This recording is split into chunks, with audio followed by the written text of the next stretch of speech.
What's up, guys? Matt Brown here. TheLines.com. It's Thursday Night Football. It is the Broncos and the Chiefs.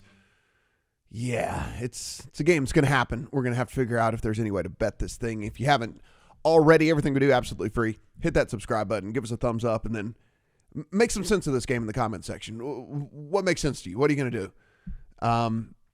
If you're really excited about betting this game, what kind of sicko are you? 10.5.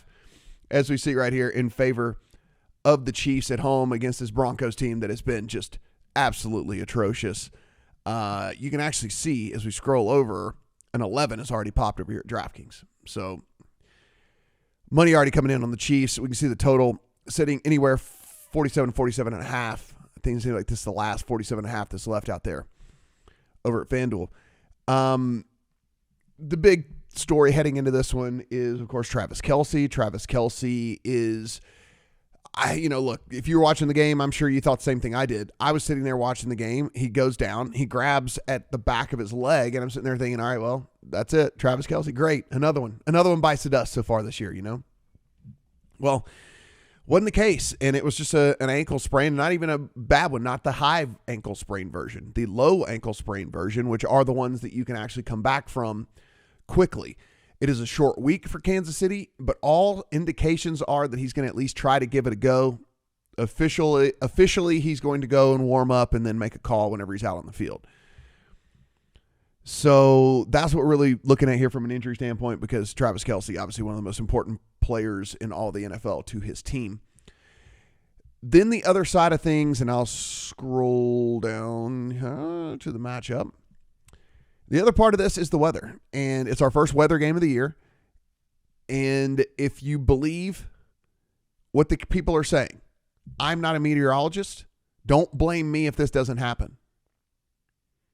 But what they are telling us is we are going to get 17 to 22 mile per hour sustained winds with gusts in the 32 to 35 mile per hour range.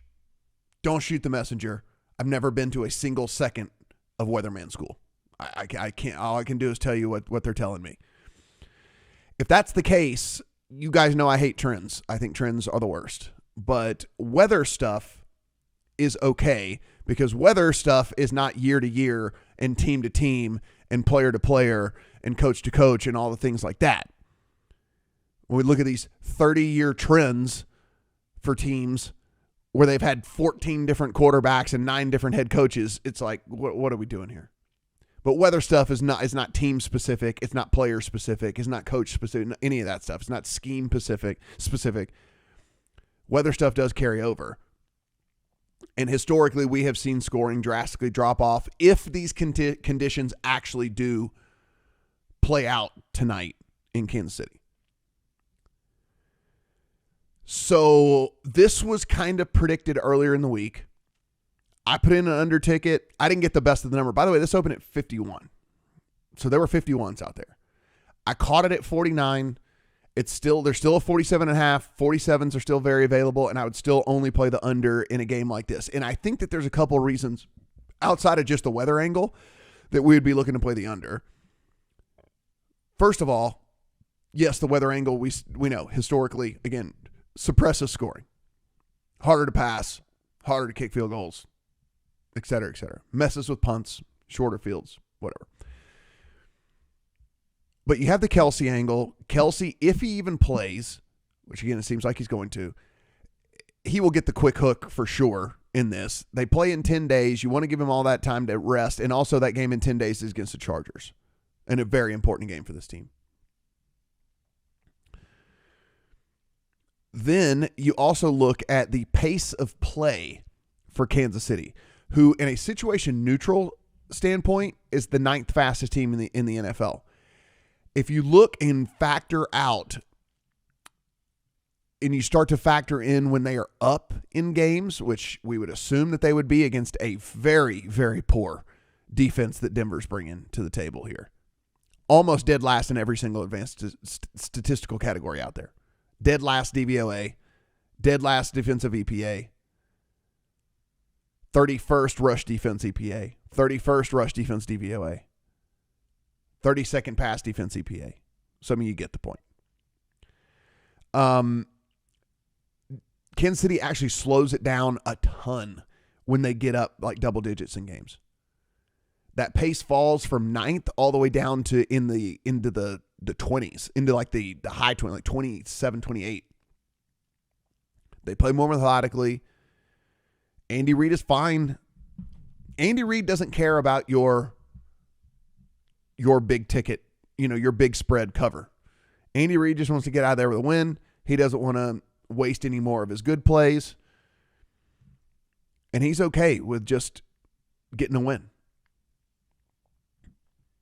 So we expect them to kind of take their foot off the gas a little bit in all of this. And while Denver's offense has been at least serviceable, they're kind of league average, actually, if you look. I mean, I know it doesn't reflect that really in the scoreboard, but the offense is actually league average. The Kansas City defense has been really good. And so I do expect that to be neutralized in this game as well. So that is why we have an under ticket in the account. I still feel pretty good about it. Here's the other part about all of this. And, if you want to put in the under 47 now, and we get closer to game time and this weather stuff isn't going to come into play at all, right? The winds have completely gone away. There's going to be no rain, which, by the way, there's over 50% chance of rain as well. No rain, all that stuff. No gusts of wind, etc. This total is going to shoot up. And if that's the case, you can just buy back off your position. You might even create a small middle for yourself in all of that. So I don't think there's a ton of harm in putting the under into your account as it is anyway, for all the stuff that we just discussed. Scroll down. Oh, I already got you to the little preview here over on the lines. Which, by the way, if you do want to compare just the odds and things like that, if you haven't done so already, so here on the lines, you just click odds. You can come to right here. It will let you pick your state. It will also let you, if you want to, which I prefer, which is the blended, and then it'll give you the spread and the total of all the different books and stuff out there. So be sure that you're taking advantage of that whenever you're going at it. And then the other thing to take advantage of is where we'll get to here. From a spread standpoint, guys, look, I can't even believe I'm saying that. It'd be Denver or pass, but I just don't have any interest in this. I mean, it's like Denver's defense is so incredibly bad. Could Kansas City get it on the other side of 11, which, like we said, DraftKings is sitting at 11 right now. Could Denver not cover the 11? Absolutely. I mean,